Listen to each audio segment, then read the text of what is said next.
Pues bienvenidos a un capítulo más de Offsiders. Yo soy Mario Sanjurjo y aquí a mi derecha tengo, como siempre, a Miki Muñoz. Bueno, un día más.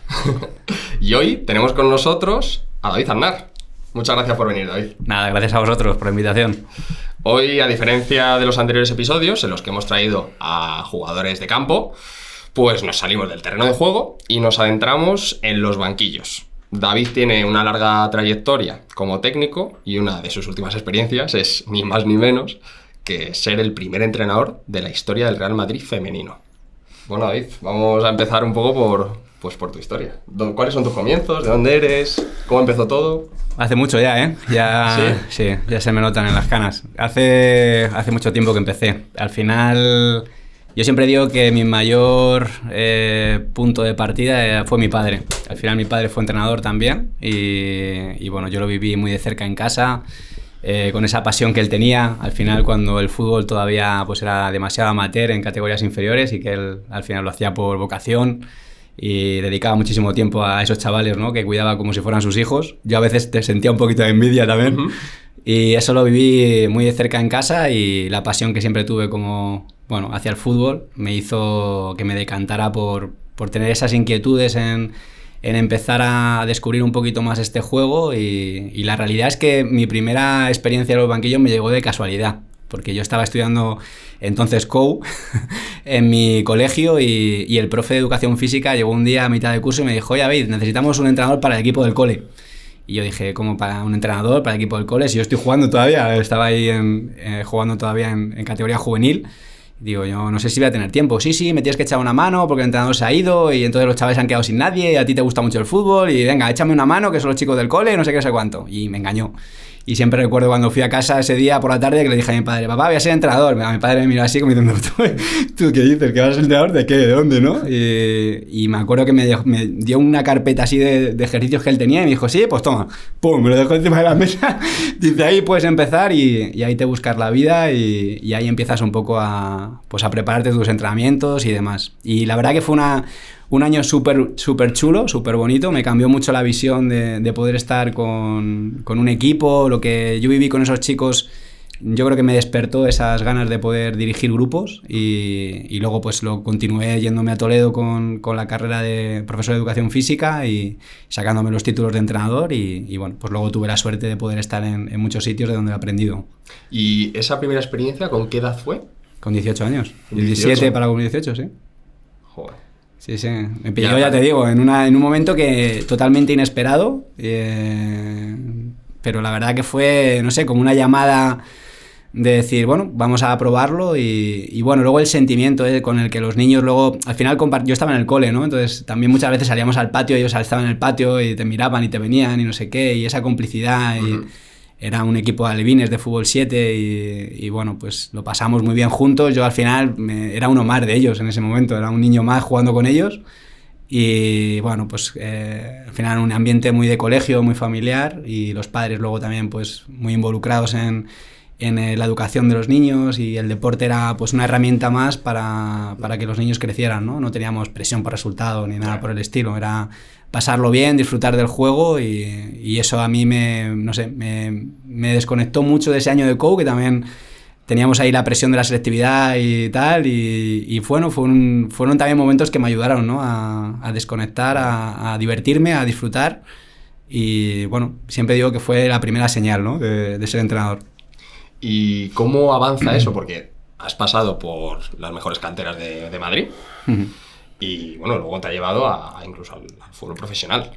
¿Cómo desembocó todo eso? Es un camino muy largo. Al final, cuando yo voy a Toledo a estudiar CAFIT, decido que quiero empezar los cursos de entrenador y empiezo a compatibilizar mi licenciatura en educación física con esos cursos de entrenador.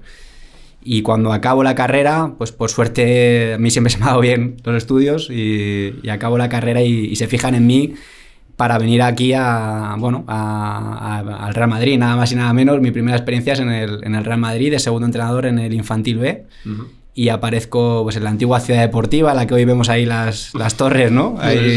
Ahí aparezco yo con mi chándal y acabo la carrera y ese año para mí fue un año muy raro, esa es la verdad, ¿no? Y te lo cuento como anécdota, porque yo acabo mi carrera, soy uno de los 5 mejores de promoción, de mi promoción, de la primera promoción en Toledo de CAFIT, además, y comienzo mis cursos de doctorado. Entonces me dan una beca para estar en el laboratorio de biomecánica en Toledo y a la vez lo compatibilizo con estar aquí en Madrid en esa parte de empezar a vivir el fútbol como entrenador.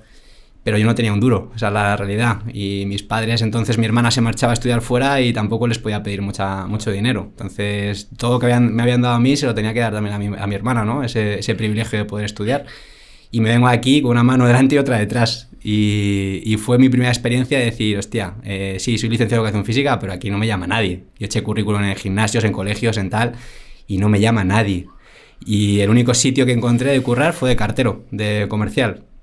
Entonces mi vida era un auténtico caos. O sea, yo me levantaba por la mañana a las 8 de la mañana, cogía el metro, me iba a Moncloa, me daban un taco así de publicidad, me iba donde me decían, yo no conocía Madrid, me decían, métete a no sé dónde, me cogía el metro, ¿dónde está esto? Me iba para allá, repartía publicidad Google Maps no... repartía publicidad en los buzones, volvía a mediodía, me daban el dinero del día, lo que había ganado, cogía el metro, me iba a mi casa, me vestía del Real Madrid y aparecía en la ciudad deportiva entrenando con Óscar Plano, con Samu Saiz, con esta gente.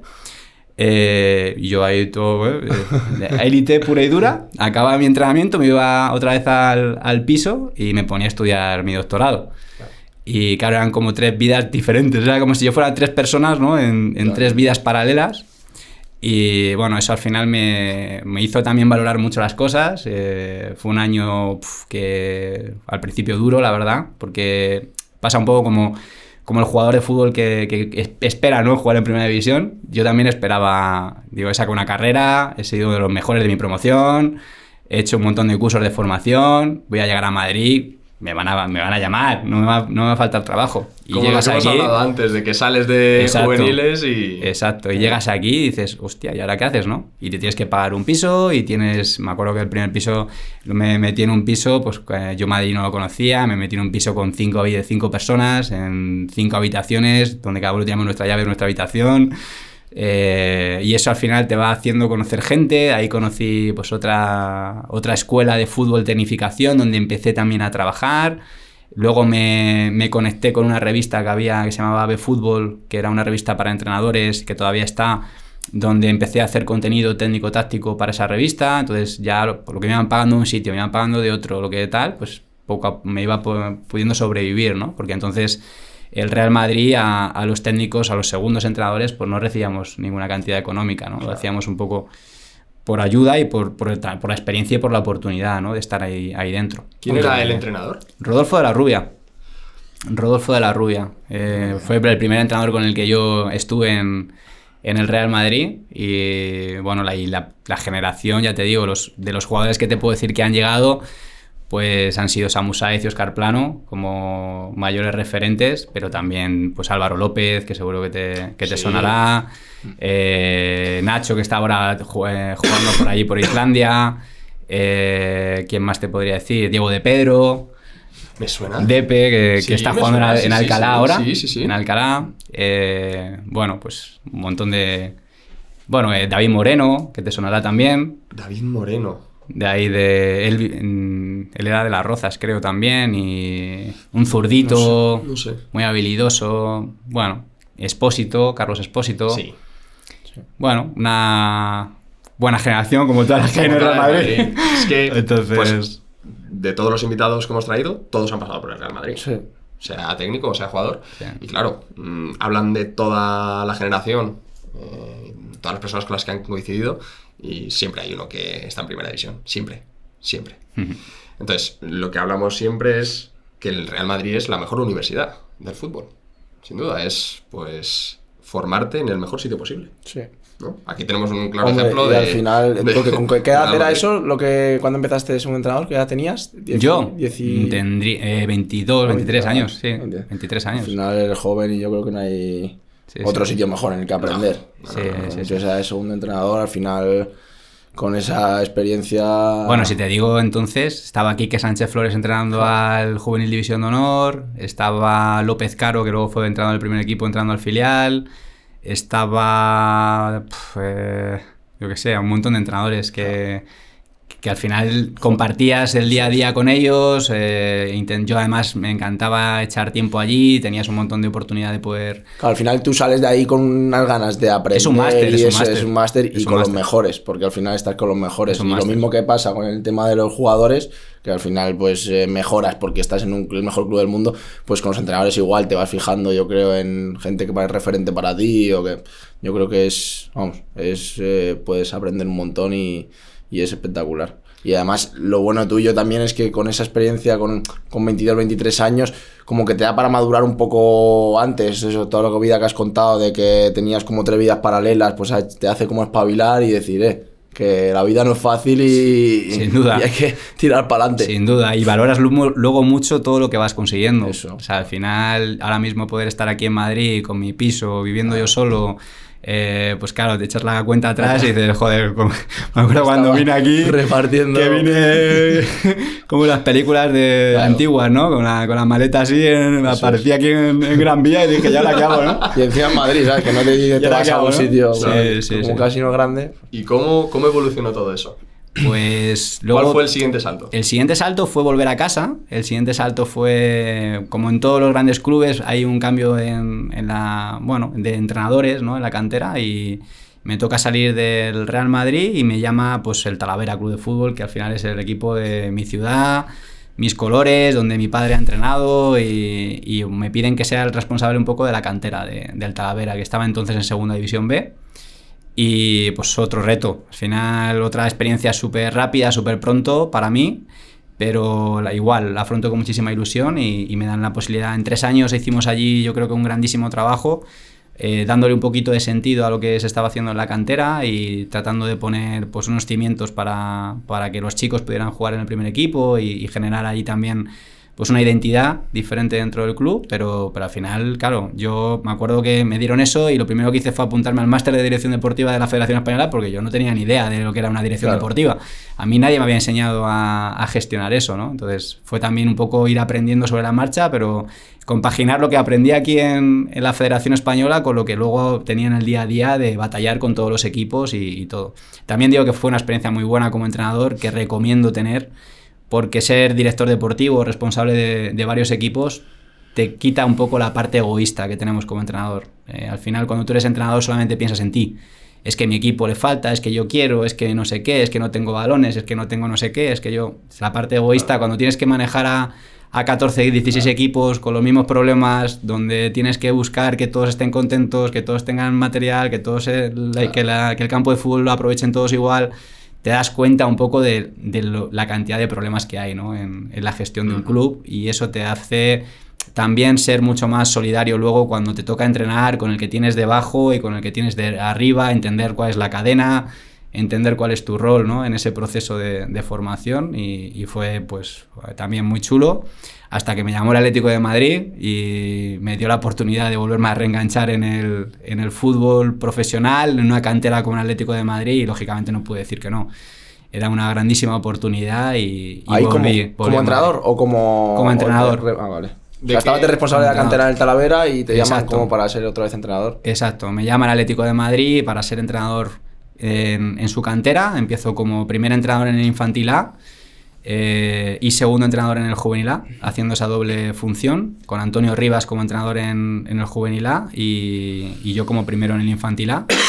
Hago 2 años así y al tercer año en la cantera, pues entonces estaba José María Morortu de director de la cantera, y me da la posibilidad de llevar al Juvenil Madrileño División de Honor, que es el Juvenil B en la cantera del Atlético de Madrid. Me da la posibilidad de dirigirlo como primer entrenador. Y hago 2 años en Juvenil División de Honor con el Atlético de Madrid. ¿Eso, con qué edad estamos hablando de...? Pues te hablo con 26, 27... Muy joven. Sí, 27. ¿Y qué jugadores dirigiste allí? Bueno, pues Oliver Torres, Jaime Manquillo, David Gil, estuvo también... ¿qué te podría decir? Dani Márquez, Arona... Pedro Astray, Borja, Al final muchísimos jugadores. Borja Bastón. ¿Saúl también? Saúl no coincidí con él. Con Saúl no llegué a coincidir directamente. Saúl y Rodri... Saúl me pasó porque le promocionaron al Juvenil A, pero sí vinieron de esa generación Oliver Torres, Javi Banquillo y David Gil en la portería, que ahora está en Cádiz, como futuras jugadores que podían llegar. Eso era Juvenil B. Juvenil B, Juvenil madrileño. Ahí, en esas categorías, ya incluso hace años, ¿no? Ahora yo creo que más, pero hace años, ¿cómo eran los egos? Eran difíciles de controlar, ¿no? Pues no sé si porque me hago mayor, pero yo creo que yo no veía tanto ego. Creo que los egos han empezado o son siempre cuando ves la capacidad de que ya no dependes del otro, ¿no?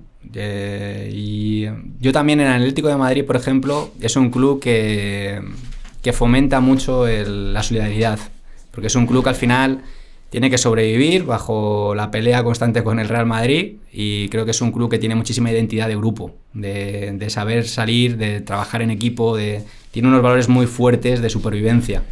Ahora ha mejorado mucho con la inyección que llegó con el proyecto Wanda, pero cuando yo estaba, pues la realidad es que teníamos muy poquito material y teníamos que sacar pues mucho rendimiento a los pocos recursos que teníamos. Pero curiosamente de esa generación o de esos años es cuando más jugadores han llegado al primer equipo, ¿no? Y estamos hablando de que David De Gea, de que Coque, de que Saúl, de que Oliver Torres, de que Jaime Manquillo, de que todos estos chicos crecieron bajo esos valores, sí. y también en esas instalaciones, ¿no? Y en esos recursos. Claro. Por ejemplo, pues los chicos se tenían que llevar la ropa, nadie se la lavaba, por ponerte un ejemplo, en el Atlético de Madrid. Claro. O sea, los chicos le daban su ropa, su mochila, y decían, esta es tu ropa para todo el año y tú te la llevas, tú te la traes, pero no teníamos utillería, por así decirlo.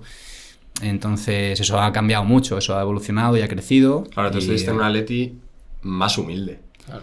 Bueno, el Atleti que hemos conocido siempre. Un Atlético de Madrid donde yo siempre lo digo, yo tengo muy buenos recuerdos del Atlético de Madrid porque me hicieron sentir como en casa. Esa es la realidad. Y el ambiente que había era un ambiente de todos a una, de que todos tenemos que currar aquí para que esto salga adelante, y los equipos eran así también, transmitían eso. Eran equipos de mucha entrega, de mucha lucha, de mucha superación, y yo creo que esos valores los ha tenido siempre el Atlético de Madrid y son los que hemos podido alimentarnos, los que hemos estado por allí. ¿Dejaban libertad para tomar la decisión que tú creyeses oportuna en cuanto a sistemas? Sí. Nosotros, en cuanto al sistema de juego, es verdad que, por ejemplo, José María Morortu se manejaba en dos sistemas, dos estructuras, 1-4-3-3, 3-4-3, que él lo hacía fundamentalmente para exponer al jugador. Él nos hablaba mucho él tenía clara la visión, que era de nosotros estamos aquí para sacar jugadores, no para ganar equipos. O sea, nosotros tenemos que competir como equipos, pero nosotros no, nuestro objetivo no es ganar una liga, nuestro objetivo es que los jugadores lleguen al primer equipo.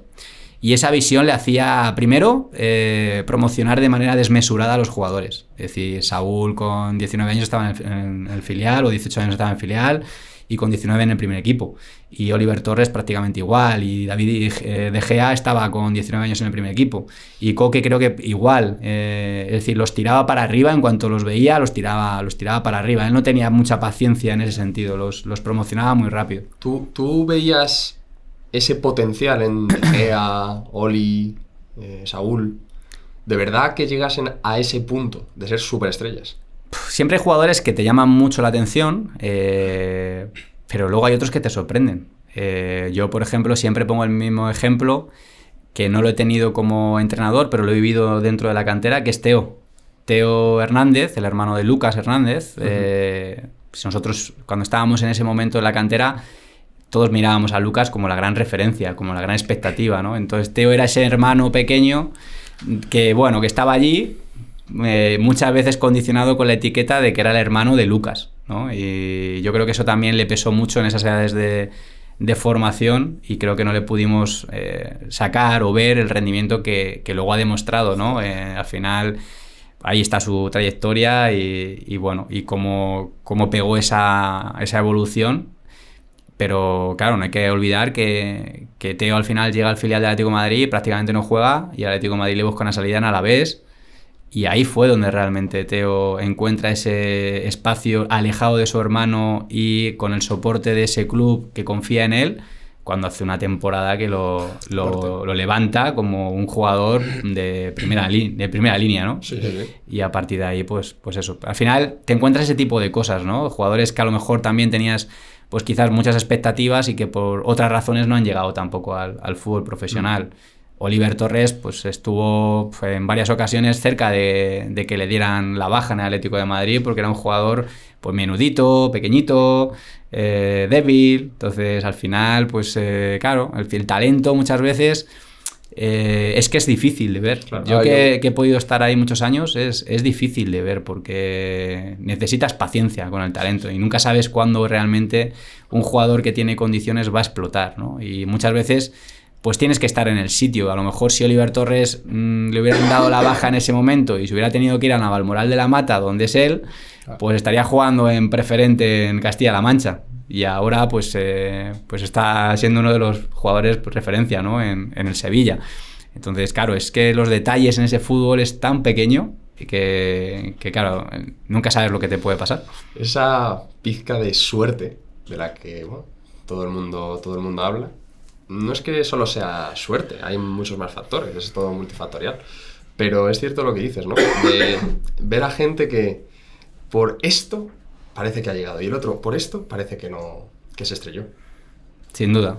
Al final, yo por ejemplo, te pongo otro ejemplo que es Acosta, que es un central que era internacional con la selección española. Yo lo tuve y desgraciadamente conmigo se rompe 2 veces la rodilla.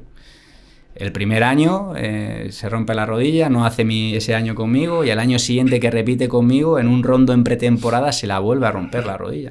Y dices, madre mía, o sea, ¿cómo se puede tener tan mala suerte, ¿no? Un chico que venía siendo muy importante a nivel de selecciones inferiores en España, que estaba marcado como una gran promesa dentro del club.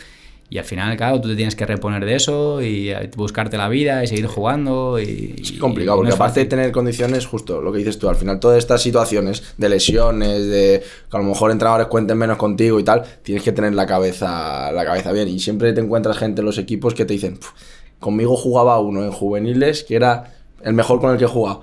¿Y dónde está ahora? Pues a lo mejor no está por lo que dices tú, porque no ha sabido a lo mejor cómo afrontar o el entorno no le ha ayudado a saber afrontar esas situaciones difíciles.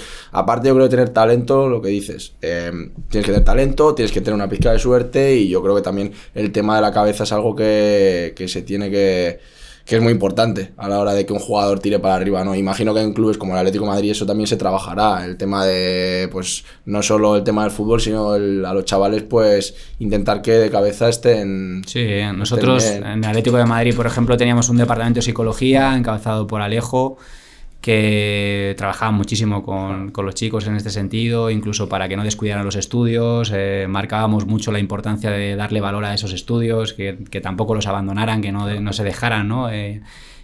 Apostaran todo por el fútbol, porque el fútbol al final, lo que dices, es complicado, ¿no? Y yo creo que todo el mundo tiene que tener un plan B y en esas edades tienes tiempo para estudiar y para jugar al fútbol, no hay que poner excusas porque yo creo que se pueden hacer todo. Sí, pero yo lo que tengo claro es que ahora eso no lo trabajan tanto, porque no veo esas palabras en las canteras del Real Madrid o del Atlético de Madrid. Al final, yo entiendo que esto es un negocio y lo mejor para el club no es que los chavales estudien, no, es que entrenen y que saquen lo mejor de ellos. ¿Para qué? Para que luego lleguen al primer equipo o para que luego pues haya una buena venta. Eso lo entiendo, pero la realidad es que a los chavales les viene mejor estudiar también. Sí. Pero bueno, vamos a pasar de esa etapa en el Atlético de Madrid. ¿Qué pasa? ¿Dónde vas? ¿Por qué sales de allí? Bueno, pues igual que siempre, porque hay otro cambio de dirección deportiva, porque el club decide no contar con José María Morortu en la continuidad de ese proyecto y salimos muchísima gente en ese cambio de dirección deportiva. Lógicamente, esto es como todo, cuanto más arriba estás en los equipos, en las canteras, más fácil es que te echen, ¿no? Esta es una regla muy, muy fácil, porque al final son equipos más atractivos y porque estás en primera línea. Entonces, salimos de Salimos de allí y entonces comienza una nueva aventura, una nueva etapa. Primero haciendo un poquito en la escuela de la Federación Española, una escuela que tenían de niños, una escuela deportiva, sin más, pero bueno, bajo el soporte y bajo el sostén de la Federación Española, de Las Rozas, la ciudad del fútbol.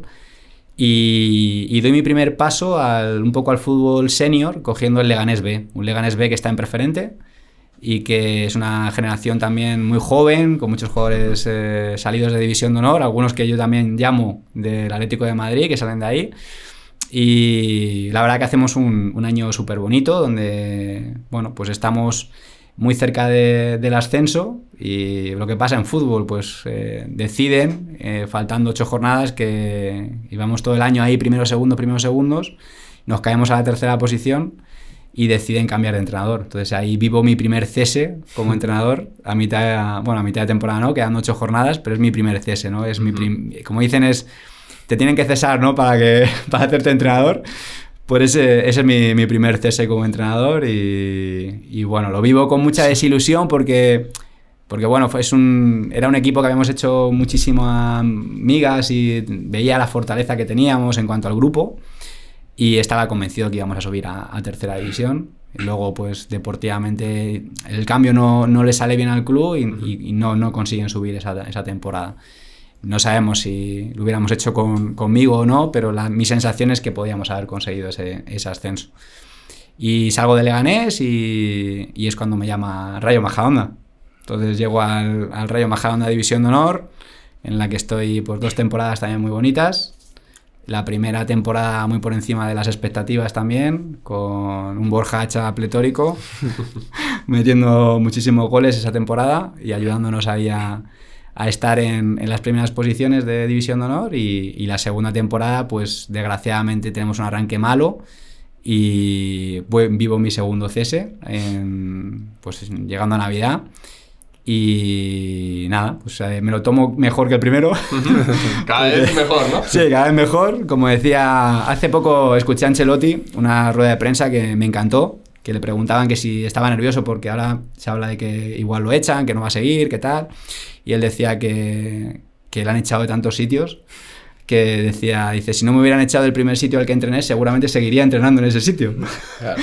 Entonces, bueno, al final, aunque no es una situación agradable para ningún entrenador, porque todos queremos acabar lo que empezamos, y yo creo que tienes que estar muy mal de verdad para desear que te echen, ¿no? Sí. Yo creo que todos tenemos toda esa pelea interna de, joder, yo quiero intentar conseguir el objetivo hasta el último momento, ¿no? Pero bueno, al final vas normalizando un poco esta situación, le vas quitando trascendencia y vas viendo que, bueno, que el fútbol al final, la exigencia que todo el mundo tiene por los resultados, pues te lleva a esto, ¿no? Y sabemos que el entrenador es el eslabón más débil, sí. Y la putada de esto, la faena de esto es que solo puede ganar uno. Entonces, claro, todos los demás pierden. Claro.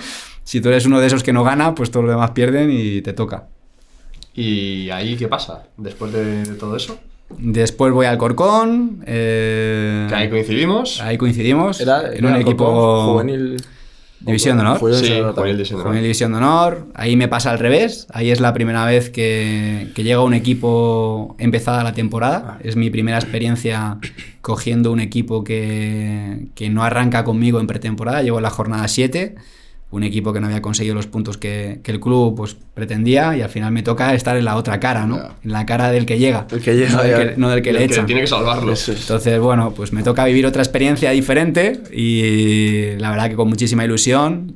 También yo creo que hacemos una muy buena temporada y conseguimos al final sacar al equipo de ese momento. Es muy diferente, claro, porque en plan, en el mundo del entrenador, es muy diferente cuando coges tú a un equipo, el cómo tratas tú a los jugadores y eso, cuando les coges desde principio de temporada, que haces una pretemporada, incluso haces tú un poco el equipo, o lo coges directamente rollo en el Alcorcón, que lo cogiste a lo mejor ya cuando llevan 15 jornadas. La manera de tratar a los jugadores, cómo la afrontas tú como entrenador. Es decir, igual tengo que tener un poco más de tacto con los jugadores, o cómo les entro, porque al final vienen de una situación de que acaban de echar a su entrenador, unos pueden estar incluso diciendo lo que quería, otros no. ¿Cómo lo afronta el entrenador que llega como nuevo? Sí, lo que te da la pretemporada es empezar un proyecto, es que te da tiempo para conocer a los demás. Claro, cuando tú llegas a un equipo, en la situación en la que llegas a pues eso, jornada 7, jornada 8, pues ya no tienes tiempo para conocer a nadie, ¿no?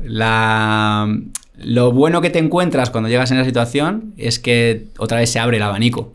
Es decir, los que no juegan otra vez ven la posibilidad de jugar y los que estaban jugando no se pueden dormir porque llega un entrenador que no me conoce y tengo que jugar. De hecho, siempre digo que al final son estrategias que uno utiliza, en ese caso me salieron bien, pero yo monto 2 equipos completamente diferentes en mis 2 primeros partidos con el Alcorcón. O sea, yo lo que hago es un 11 para jugar el primer partido fuera de casa y un 11 para jugar en casa contra el Real Madrid. Eran además dos partidos completamente diferentes y hago 2 onces, casi dando por perdido, entiéndeme, ese resultado, pero sí para decir, todo vais a tener una primera oportunidad y a partir de aquí decido yo. Es curioso. A partir de aquí decido yo. Me sale fenomenal porque ganamos fuera y empatamos al Madrid en casa. Entonces, ¿qué hago, no? Claro, ¿y ahora qué hago, no? Ahora me valen todos. Ahora me valen todos, ¿no? Ahora nos valen todos, ¿no? Y claro, al final dices, pues a partir de aquí tenemos que empezar a trabajar, ¿no? Y bueno, pues también me encontré un grupo súper abierto a ese cambio, con muy buena predisposición, con ganas de hacer las cosas bien y con talento, ¿no? Yo también me acuerdo cuando me llamaron del Alcorcón, fue muy gracioso porque yo nunca miento a nadie. Me llamaron y me dijeron, bueno, entendemos que has estado viendo al equipo, porque el equipo va a jornada 7, no gana un partido, está jodido, lo típico, ¿no? Que huele a muerto, ¿no? Yo no jugué no jugaste, ¿no? Y al final te llaman y te dicen, bueno, imagino que conoces el equipo, tal, y claro, yo lo primero que digo es, no tengo ni puta idea del equipo, no he visto ni un partido del equipo. Claro, se me quedan así mirando como, pero ¿no has visto ningún equipo? Digo, no, estoy mirando pues a los equipos que de arriba, pues me gusta, pues he visto a este, pero no estoy pensando en, voy a ver a este que está aquí, que huele a muerto, a ver si me lo dan. Digo, no conozco, digo, pero, y les dije, digo, pero entiendo que si sois el Alcorcón, digo, tendréis buen equipo. Digo, no creo que seáis... ¿Qué culpa vuestra la mía? Digo, habrá buenos jugadores en este equipo, ¿no? Dice, sí, nosotros creemos que hay buenos jugadores, no sé qué. Y bueno, pues entonces vamos allá. Digo, si queréis que vaya, voy. Pero sí me hizo muchas gracias a esa primera toma de contacto con el club. Bueno, consigues salvar el año, conseguimos. Eso te iba a decir. Sí, tu incorporación fue clave, ¿eh? ¿Es decir, Mario titular? Sí. 13, 14 goles en 16 partidos. Nos dio un saltito. Sí, ¿no? Un saltito. Con la pértiga. 14 saltitos. Que después de eso, ¿cómo avanza toda tu carrera hasta llegar al fútbol femenino? Porque es un cambio realmente potente. Pues mira, de ahí me vienen quizás las 2 experiencias más élite que yo he tenido en masculino. De Alcorcón voy a Getafe con Juan Eduardo Schneider en el staff en segunda división. Y es cuando realmente pues cumplo un sueño, ¿no? Que es estar en fútbol profesional. Es levantarte por la mañana y no tener otra cosa que pensar que en entrenar. Y es estar con jugadores pues como Jorge Molina, como Damián, como David Fuster, como el Cata, como Alberto García, el portero. O sea, es un equipo, al final, te podría decir toda la plantilla, un equipo de primera división. Sí, claro. Un equipo de Era un primera Getafe, división. imagino, muy potente para ascender a primera, a volver a donde realmente pertenece. Tal cual. Entonces, vivo una experiencia muy bonita, donde saco 2 cosas. La primera, que no es tan difícil o no es tan diferente, mejor dicho, el fútbol profesional en cuanto al entrenamiento de lo que vives en otras categorías. Estoy convencido que hay muchísimos entrenadores entrenando en fútbol base que son igual de capaces de poder entrenar en fútbol profesional, pero claro, te cambia todo el envoltorio, ¿no? Esto es un envoltorio de papel precioso con un lacito y entrenas en césped natural con unos jugadores que te hacen buenos los ejercicios y con una actitud profesional donde todo el mundo quiere ganar y es otra mentalidad, viven de eso. ¿Cómo es la mentalidad de un jugador ya profesional que dedica su vida, que prácticamente se ha arreglado la vida con su profesión? ¿Cómo es esa mentalidad? Si yo te tuviera que definir algo que destacaría, es carácter ganador. Todos quieren ganar. Haces un rondo y quieren ganar. Haces un fútbol reducido y quieren ganar. O sea, allí no da igual en el fútbol reducido que un equipo pierda o no. No, allí todos quieren ganar y da igual que lo compiten como si fuera una final de Champions. Yo creo que esa es es la mayor diferencia que yo he vivido, ¿no? Y luego la responsabilidad, ¿no? El que ya notas ese sentimiento de responsabilidad ante, primero personal, ante pues su familia, todo lo que han hecho por estar allí, todo lo que depende de ellos por estar allí, y luego con el club, con la afición, con la gente que está alrededor, ¿no? Yo creo que eso es un gran cambio, ¿no? Yo creo que cuando eres chaval y estás en División de Honor, pues piensas en ti, en tu botero, a ver si firmo con alguna marca deportiva y me dan unas botitas y puedo invitar a cenar a mi novia con alguna prima, ¿no? Pero aquí no, aquí ahora es cómo me mantengo aquí, cómo sigo siendo futbolista profesional, cómo hago una buena temporada para que el año que viene tenga mejores opciones o en esta opción que tengo me puedan renovar, y luego pues cómo la gente que está alrededor se siente orgullosa de nosotros, ¿no? Yo creo que ese es el cambio ya un poco de pensar más allá de lo que es el juego, ¿no? De no solamente jugar. ¿Y ese año ascendéis? ¿O no? Ese año ascienden, nosotros no acabamos la temporada, cesan al míster y con él pues nos vamos todos, ¿no? Sí, claro. ¿Y eso de qué depende? El hecho de que cuando cesan al míster, ahí... Porque hay veces que solo se va el entrenador, hay veces que se va rollo todo cuerpo técnico, todo el staff y todo. Pues depende mucho de las posibilidades que te den y del entrenador que llegue. Entonces llegó Bordalás y Bordalás pues decide traer a su cuerpo técnico y a nosotros no nos dan ninguna opción de podernos quedar. Entonces hay otros momentos que a lo mejor pues llega un entrenador que no tiene a lo mejor todos los puestos cubiertos y te pueden decir, oye, pues te interesa quedarte, no quedarte. Pero no es lo normal.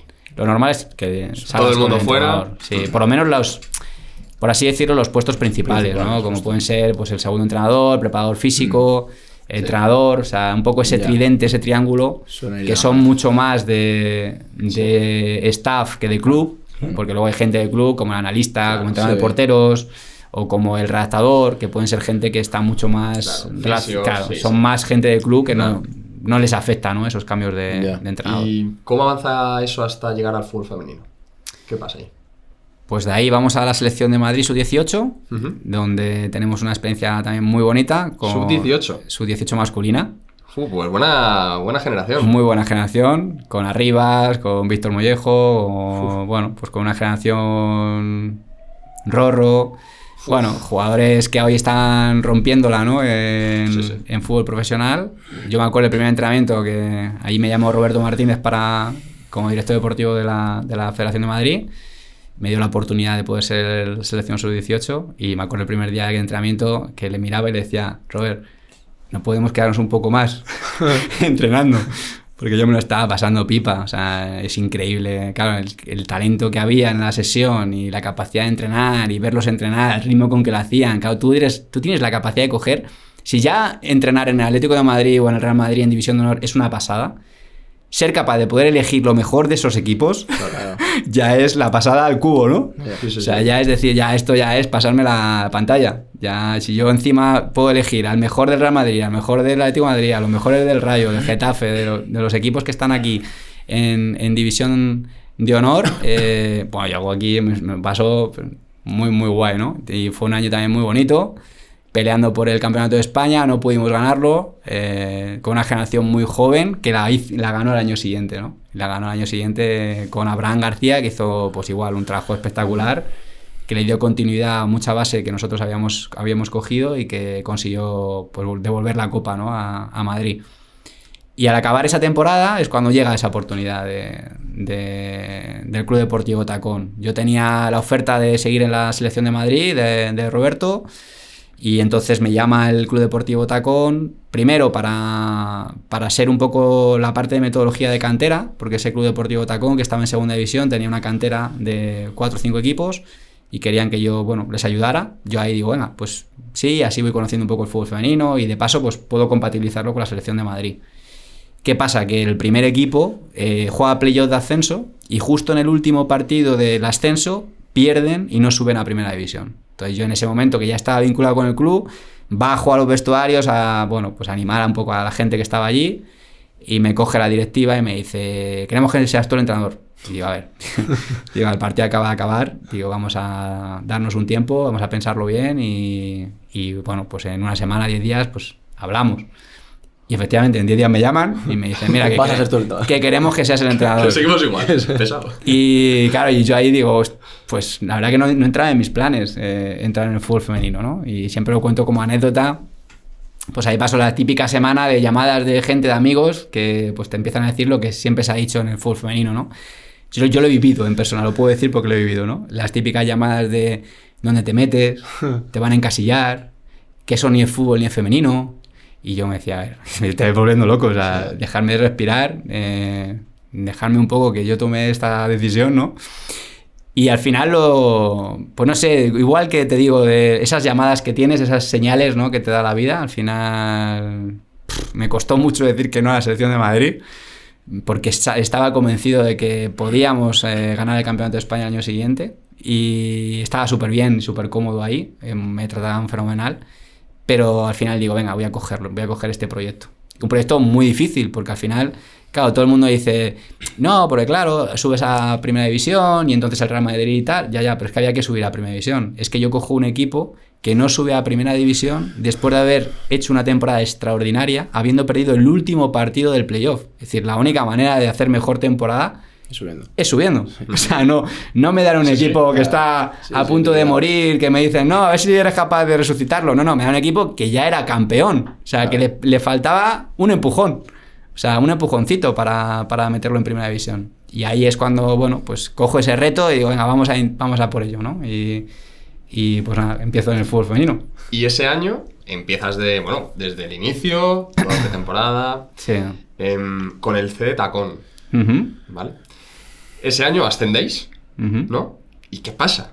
Ascendéis y se transforma la cosa, ¿no? Sí, ese año para empezar, yo siempre me acuerdo, las jugadoras de esa temporada las quiero como si fueran mis hijas y vivimos un año increíble que ninguno de los que estuvimos ahí lo podrá olvidar. Me acuerdo que la primera frase que les dije fue, yo voy a entrenar como si entrenase chicos. Porque no se entrena de otra manera. Claro. No se entrena de otra manera. Digo, así que se empezaban todas a reír, como diciendo, madre mía, ¿dónde? ¿A que nos han metido aquí? ¿De dónde viene, no? Y yo dije, yo voy a entrenar como tal, ¿no? Y la realidad es que muchas veces te hablan de fútbol femenino como si hablases de, no sé, de algo, de otra cosa o de otro planeta, y no deja de ser fútbol. O sea, es el mismo deporte practicado por mujeres, donde tienes que ayudarlas a sacar el máximo rendimiento. ¿Tú te planteas el rollo, cuando firmas ahí en un equipo femenino, dices, ahora que tengo que plantear los entrenamientos diferentes, tengo que hacer cosas diferentes, o simplemente tú dices, no, pues igual que lo estoy haciendo, voy a seguir igual, porque como dices tú, al final es fútbol. Exacto. O sea, mucho de ese femenino es fútbol. Yo, la suerte que he tenido es que he podido estar o he tocado todas las categorías de fútbol base. Entonces yo me puse a entrenar. Claro. Yo dije, voy a entrenar hasta el nivel que ellas me den. O sea, yo voy a empezar a entrenar y si ellas me dan un nivel de juvenil división de honor, pues entreno como en división de honor, o por hacer una comparativa, ¿eh? Yo voy a poner el listón donde ellas lo tengan. O sea, esto es como cuando tú vas a entrenar a un cadete y vienes a entrenar a un benjamín. Claro. Entrenas, intentas adaptar tus entrenamientos a la categoría y a las condiciones de esos jugadores. Pues esto es igual. Yo empecé a entrenar como... Yeah. Y muchas cosas que hacíamos y que hacemos y que hemos hecho son los mismos entrenamientos que en mis etapas anteriores. O sea, son los mismos ejercicios. Si es que al final el deporte es lo mismo. Sí, claro, o sea, las condiciones, hay que meter goles. Exacto, o sea, no hay ninguna regla diferente. Claro. Son las mismas reglas. Juegan con las mismas reglas. ¿Y quedáis primeros? Entonces quedamos campeones de liga y jugamos el playoff. Vale, hay playoff. Hay un playoff. Incluso quedando campeón. Sí, antes era como... No hay ascenso directo. Como una segunda B masculina. Vale. ¿Vale? Sí. Entonces había 7 grupos, de los cuales, pues, claro, tú quedas campeón y juegas contra campeones. Entonces se hacen 2 grupos. 7 grupos de segunda división en femenino. Exacto, antes. Ahora ya ha habido una reestructuración y ya ha evolucionado mucho. Pero antes era así, entonces, claro, tú jugabas, al final te tocaba a nosotros nos tocó el grupo de 4 y era pues una semifinal y una final. Con la suerte que nos toca, 2 equipos que bajaban de primera división el año anterior. O sea, nosotros nos enfrentamos en semifinales al Zaragoza y en la final a Santa Teresa, que a los 2 equipos que habían descendido de primera división el año anterior. Con lo que eso suponía, claro. O sea, tienes que subir y encima tienes que ganar a los que vienen de ahí. Yeah. Entonces, pues fueron eliminatorias a muerte. O sea, 1-1 aquí en casa con Zaragoza, 0-1 allí. Y 1-0 perdimos en Santa Teresa y 2-0 ganamos aquí. O sea, eliminatorias de que puede subir cualquiera. O sea, aquí no claro, fue un grupo... En masculino, femenino y en cualquier tipo de categoría va a ser así. Pues un playoff durísimo, que tuvimos la suerte de jugar el último partido aquí en casa y por suerte pues ganamos y lo pudimos celebrar con nuestra gente y bueno, pues fue un día súper bonito que recordaremos siempre. ¿Y ese es el último momento hasta que se transforma y lo adquiere el Real Madrid? Claro, y ahí durante el año a mí me había llegado siempre algún rumor, ¿no? Rumores del Real Madrid, puede estar interesado, pero se hablaba también del Madrid Club de Fútbol Femenino, que es el otro equipo, o otro de los equipos que hay en Madrid, y se hablaba ahí, bueno, podíamos ser una opción, ¿no? Vale. Lo primero que me dicen es, si no subimos, nadie nos va a llamar. Hay que subir el equipo. Claro. Entonces, objetivo, subir. Y la presión era el subir el equipo. Una vez que subimos, la realidad es que al día siguiente no pasa nada. Vale. Entonces nosotros nos ponemos a planificar la temporada. Oye, Florentino, ¿qué pasa ahí? Nos ponemos a planificar la temporada como Club Deportivo Tacón. Entonces empezamos a llamar, lo típico de un equipo que sube, a jugadoras de equipos de media tabla para abajo, a los que tú puedes tener medio acceso, intentando convencerles. Me acuerdo además anécdotas súper curiosas de llamar a jugadoras y decirles, somos el Club Deportivo... ¿El qué? Y yo, el Club Deportivo Tacón. Ah, ¿y entrenáis en césped natural? Digo, no, entramos aquí en un campo artificial. Aquí no, pero tiene el mismo color. Entonces, claro, era como... Hostia, claro, llegas a Primera División y a ver quién quiere venir a este proyecto, ¿no? Joder, pero es Primera División, tío. O sea, sí, pero claro, es un club que acaba de subir y un club que no conoce a nadie y un club que al final, claro, no vienes tampoco de tener un escudo potente de cantera masculina, ni tienes una imagen que a lo mejor pueda hacer ni una ciudad deportiva. Nosotros entrenábamos entre las Cárcavas, que es un campo de un barrio de Hortaleza, y un estadio que tenemos ahí, pero no teníamos tampoco grandes infraestructuras. Nos teníamos que mover de un campo para otro y bueno, no era fácil. Sí, no era apetecible al exterior. Y entrenábamos por la tarde, no éramos un equipo profesional. Entrenábamos por la tarde, a última hora de la noche, pues cuando entrenan los equipos amateur, ¿no? Y así pues sobrevivíamos. Y entonces pasan unas semanas y a la cuarta semana es cuando ya recibo la llamada de Ana Rosell y me dice... Prepárate porque vas a ser el entrenador del Real Madrid, porque el Real Madrid quiere hacer esta compra por absorción y nos vamos a convertir en el Real Madrid. Yo claro, flipaba. Digo, ¿en serio, Ana? Dice, sí, vamos a tal y vamos a... Lo que pasa que en este primer año de transición, pues no pudimos llevar el nombre del Real Madrid, que también te digo que pensándolo fríamente fue lo mejor que nos pudo pasar, porque fue un año difícil y también de transición.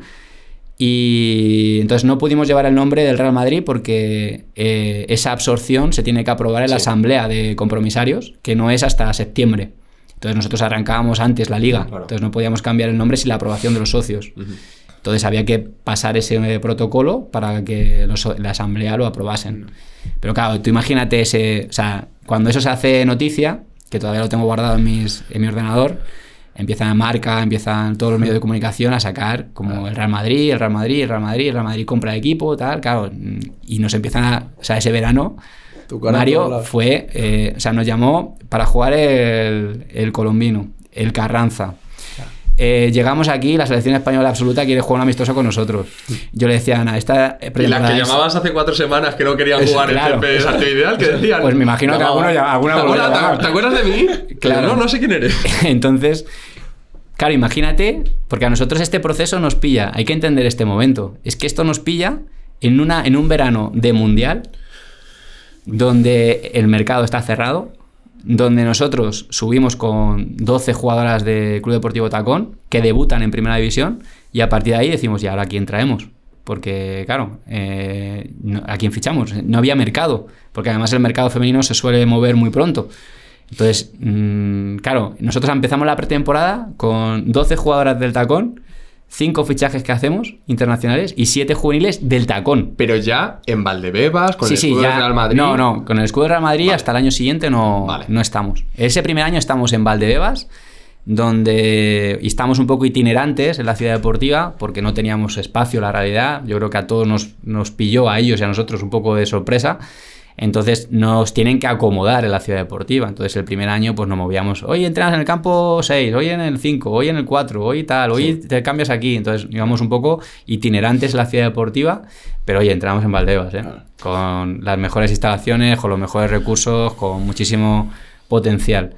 Pero claro, no teníamos un espacio nuestro físico para poder decir, esta es la sección femenina.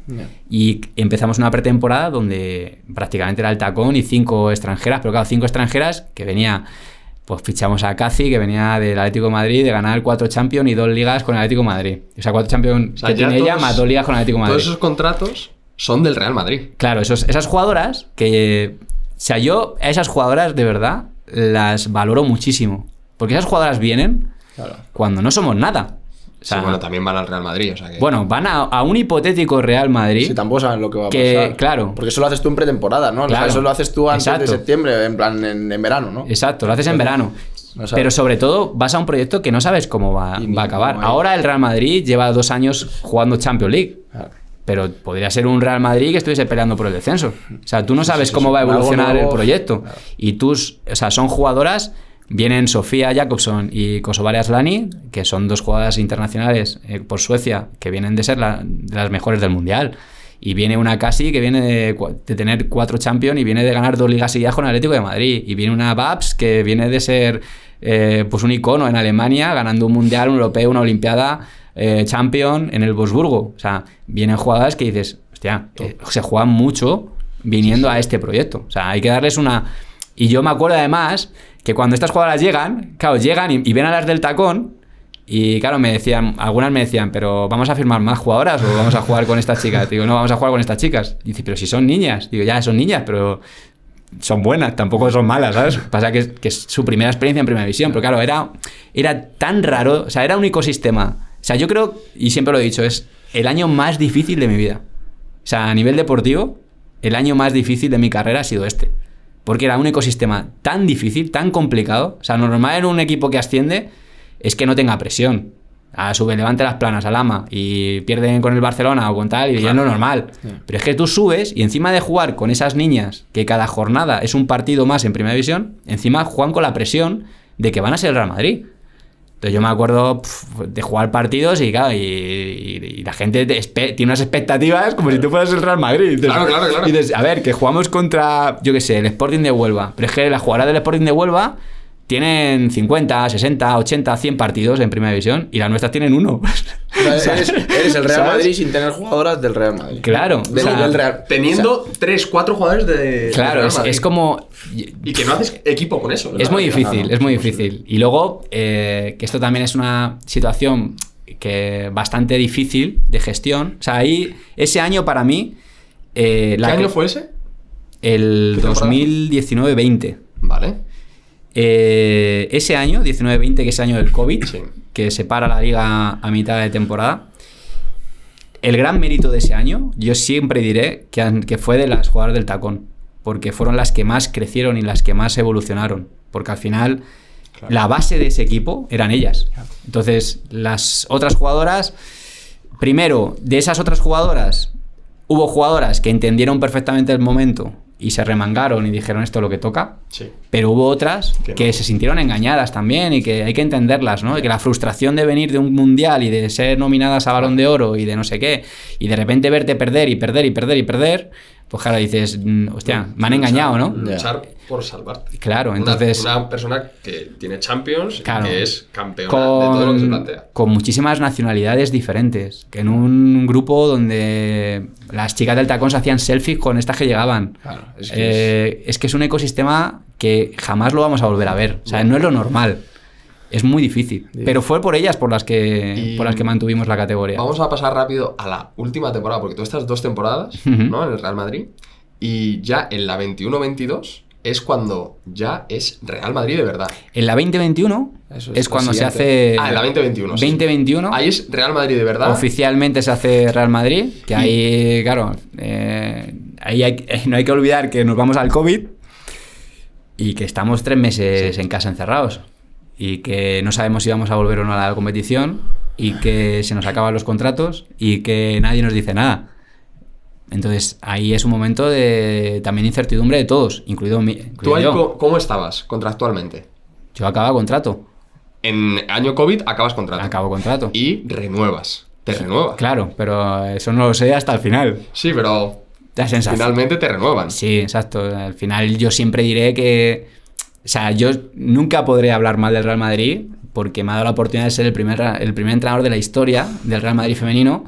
Pudiendo elegir a cualquier entrenador, confío en mí para este proyecto. Esa es la realidad. Bueno, también habías hecho méritos por... Hombre, el año ese que dices tú, que justo en la 19-20... que tienes un equipo que parece que tal y lo mantiene, vamos, es el año del COVID, pero mantienes al equipo en primera división. Sí, está claro, pero es el Real Madrid. O sea, al final puede elegir a quien quiera, ¿no? ¿Y cómo es? ¿Quién te llama? ¿Con quién firmas? Me llama Ana Rosell, entonces ella pasa de ser la presidenta del Club Deportivo Tacón a la directora deportiva del Real Madrid femenino. Entonces me llama Ana Rosell y es la que me comunica que quieren que sea el entrenador del Real Madrid femenino. Entonces, bueno, para mí es una ilusión brutal y un reto también increíble. Y el día que realmente eres consciente de eso es el día de la foto oficial con el presidente, ¿no? El día que haces la foto oficial y viene Florentino Pérez y se te pone al lado, claro, ese día dices, wow, ¿no? Ese día... Y me acuerdo que yo hablaba con las jugadoras, porque las jugadoras muchas veces, en esto de que eres jugador, ¿no? Y que no te das cuenta de lo que pasa, ¿no? A lo mejor... Yo que ya soy más mayor y que al final llevo 20 años entrenando y he vivido muchas cosas, doy mucho valor a estos pequeños detalles. Y yo se lo decía después a las jugadoras, no sois conscientes de que esta foto es historia. O sea, esta foto es historia, o sea es así. Y es un momento único, irrepetible, y nosotros unos privilegiados por poder estar aquí, ¿sabes? Por poder estar aquí y vivirlo en primera persona. Porque mañana, yo le decía, podremos ir con nuestros hijos, nuestros nietos, al Bernabéu, al Tour, y seguramente esta foto esté colgada allí. Sí. Y esto al final es algo que se va a quedar para siempre. ¿Y tú hablabas con Florentino? ¿Florentino se involucra mucho en el femenino o nada? Florentino nos llega siempre, o sea, él baja 2-3 partidos por temporada normalmente a vernos jugar, pero a mí me llega que es una persona que nos sigue bastante, o sea, que se pone los partidos y que le gusta y que incluso tiene sus jugadoras y que bueno, que lo vive de cerca. Pero Florentino ya te llama, por ejemplo, y te dice, oye, ¿qué tal el partido? No te llama a su despacho, ¿no? No. O sea, el presidente es el presidente. Sí, bueno, es el presidente. Lo hará con Ancelotti y a lo mejor con David también, ¿no? Y bueno, yo he tenido la suerte de compartir con él pues algunos momentos, como los típicos anuncios estos de Navidad, donde se graba pues la felicitación, ¿no? Y los deseos del año nuevo y ese mismo día de la foto. Y al final es una persona que te sorprende, la verdad. También tiene un aura especial, o sea, tiene una persona que, por todo lo que simboliza y todo lo que significa para el Real Madrid, es una persona muy, muy especial, pero luego en el trato cercano te sorprende porque es una persona muy, muy normal, muy cordial, incluso yo diría que gracioso. Y cuesta creerlo. Y es muy fácil entablar con él una conversación. ¿Y esa temporada qué pasa? Pues esa temporada hacemos historia. Esa temporada nos clasificamos, quedamos segundos, después de un año durísimo, peleando con muchos equipos, claro, de que llevan mucho tiempo ahí. Pero ya con un equipo, vosotros tenéis ya un equipo mejor, pero todavía con un poquito de sello tacón. Pero sí es verdad que en ese verano pues vienen 7-8 jugadoras que dan un cambio a la plantilla, y que la suerte que tenemos es que algunas de ellas son jugadoras ya contrastadas en la liga, pero otras eran jóvenes promesas que nos dan un rendimiento brutal y que hoy se han posicionado. O sea, Misa, por ejemplo, es una portera que fichamos habiendo jugado el 50% de los minutos en el Depor, es decir, no siendo titular, y ahora es Misa Rodríguez. O sea, es una primera portera ahora en la selección absoluta y una referencia, ¿no?, en la portería. Entonces, bueno, jugadoras que nos dan muchísimo rendimiento esa temporada y que nos ayudan a estar segundas. Y nos clasificamos para esa previa de Champions. Haces muy buena temporada. Espectacular. Yo diría espectacular. ¿Qué pasó al año siguiente? ¿Por qué no continúas? Pues el año siguiente arrancamos, vuelve a haber otro cambio generacional. O sea, yo he vivido en 4 años pues la entrada y salida de 8 jugadores por año, ¿no? Claro. Entonces, bueno, ha habido siempre a mejor o siempre con la intención de mejorar la plantilla. Y en este último año volvemos a hacer esos cambios y bueno, pues venimos de una liga muy, muy larga que acaba prácticamente final de junio. Y claro, empezamos muy pronto la competición porque teníamos previa de Champions contra el Manchester City. Entonces, yo para mí, en esa temporada, pagamos mucho el calendario. Es decir, no somos un equipo que estemos acostumbrados a jugar cada 3 días. Ganamos al Manchester City en la eliminatoria de la previa y nos metemos en fase de grupos. Y eso nos supone pues jugar 6 partidos en Champions. Entre medias de jugar partidos de mucha exigencia en el calendario. Las 5 primeras jornadas son contra los 5 mejores equipos, quitando al Barcelona que quedó campeón el año anterior, los 5 siguientes a nosotros en la liga el año anterior. Entonces jugamos contra el tercero, el cuarto, el quinto, el sexto y el séptimo del año anterior, seguidos. Entonces no tenemos buenos resultados, esa es la realidad. De 5 partidos solamente empatamos 1. Y aunque nos va muy bien en Champions, que conseguimos ganar partidos y bueno, prácticamente clasificarnos para la siguiente fase. Al Madrid siempre le va bien en Champions. Ahí es verdad que tiene algo especial, ¿eh? Sí, ¿no? Yo hasta que no lo viví, no viví ahí, también, porque me acuerdo del primer partido que jugamos, que ganamos con un gol de Lorena Navarro, que es esos partidos mágicos que dices, esto lo ganamos porque somos el Real Madrid, ¿no? En ese momento, o sea, dices, esto lo tienes que ganar porque tiene algo especial, ¿no? Y porque teníamos muchísimas bajas también, el equipo sufre mucho a nivel de exigencia y los resultados no acompañan. Sin embargo, ahí el club me mantiene, me da la oportunidad de seguir y vamos recuperando gente y vamos enderezando un poco el rumbo y somos capaces de volver a engancharnos otra vez a la competición. Pero aunque vamos ganando, estamos lejos de los puestos de Champions, ¿no? Y bueno, pues llega un momento en que deciden cambiar de entrenador y es cuando entra Alberto Doriz. O sea, deciden cesarte una vez más, ¿no? En la carrera del entrenador, una vez más, como es normal. Pero aún así, estás mucho tiempo en el primer equipo del Tacón o del Real Madrid. Estás 3 temporadas. Sí, son 3 años y medio prácticamente, 3 temporadas y media. Y bueno, un proyecto... Yo diré que ha sido un proyecto el más bonito de mi carrera deportiva, muy exigente, muy difícil, porque claro, todos los años era una presión añadida. El primer año el ascenso, el segundo el contexto que teníamos, el tercero clasificarlo en Champions, el cuarto que es el que salimos, volver a repetir un año que para mí fue extraordinario, ¿no? Y bueno, el Real Madrid tiene esas cosas también, ¿no? Es un club que te exige el máximo, que cuando no estás en esas posiciones, pues no es lo normal. Entonces esa exigencia también pues te pasa factura, ¿no? Como entrenador, y cuando las expectativas son grandes, como son en este club, pues claro, tienes que estar siempre dando el mejor rendimiento. Es así. Y con esta experiencia que has tenido, ¿volverías a entrenar a un equipo, imagino, en femenino y en primera división, 100%, ¿no? Sí. Siempre digo que estoy muy, muy contento de haber hecho pues haber probado este fútbol femenino. Sí. Y estoy muy agradecido a cómo también el fútbol femenino me ha tratado a mí y a cómo me han acogido, y creo además que es un fútbol femenino que está creciendo muchísimo y que es una gran oportunidad para seguir aportando y seguir aprendiendo de él, porque también nos da muchas cosas a nosotros como entrenadores, nos exige también adaptaciones y nos exige también pues estar involucrados en un proceso de crecimiento que yo creo que todos los que estamos en este momento en el fútbol femenino sentimos la responsabilidad de seguir ayudando a todo lo que han hecho los anteriores, ¿no? Porque es verdad que nosotros ahora, también lo digo, no me quiero olvidar de la gente que empezó aquí. Yo he tenido la suerte de llegar en un momento en el que los partidos se televisan por televisión, donde clubes como el Real Madrid pues apuestan por el fútbol femenino, pero me gustaría acordarme de aquellas personas que empezaron en esto cuando no había nada, cuando entrenaban en la última hora que le daban en un campo municipal, y aquellas jugadoras que jugaban sin ánimo de lucro, ¿no? Sin ningún tipo de dinero, sin poderse dedicar 100% a esto, y que fueron realmente la gente que empujó y que fue realmente la gente que puso esta pelota de nieve en funcionamiento, y nosotros ahora nos vemos con la exigencia de seguir empujando para que esta pelota sea cada vez más grande. Y como dicen ellas, que lo dicen mucho, el fútbol femenino ha venido para quedarse y en esa responsabilidad estamos, ¿no?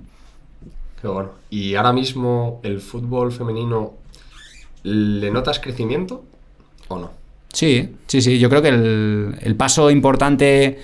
El paso de la televisión ha sido un paso muy importante. Yo creo que hemos estado 2 años sin televisión y creo que eso no podía pasar porque al final, para que un deporte siga creciendo, necesitamos que tenga visibilidad. Entonces necesitamos que la gente pueda tener referencias, que se pueda hablar de este deporte, que este deporte siga intentando desarrollarse. Y para eso pues es clave que los medios de comunicación participen. Lo bueno que tenemos hoy es que casi todos los diarios deportivos o todos los diarios deportivos, la televisión, DAZN ha entrado muy fuerte ahora con dando los partidos de la Liga F, y todo lo que envuelve al fútbol femenino pues está empujando para que esto siga creciendo. Hay que dar más saltos porque yo creo que no nos podemos quedar aquí. Yo creo que hay que profesionalizarlo de verdad.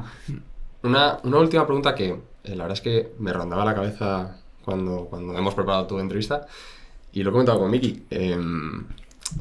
La mejor jugadora del mundo es española. Uh-huh. Ha ganado 2 Balones de Oro seguidos. ¿Cómo de buena es?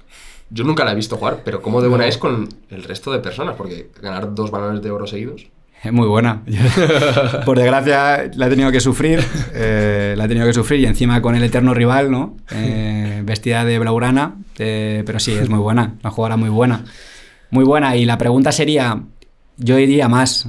Aparte es buena jugadora y yo no la conozco a nivel personal. No tengo una relación con ella de confianza, pero a mí me transmite muchísimas cosas, entre ellas los valores que tiene de superación, de esfuerzo y bueno, para mí es una gran referente en el fútbol femenino.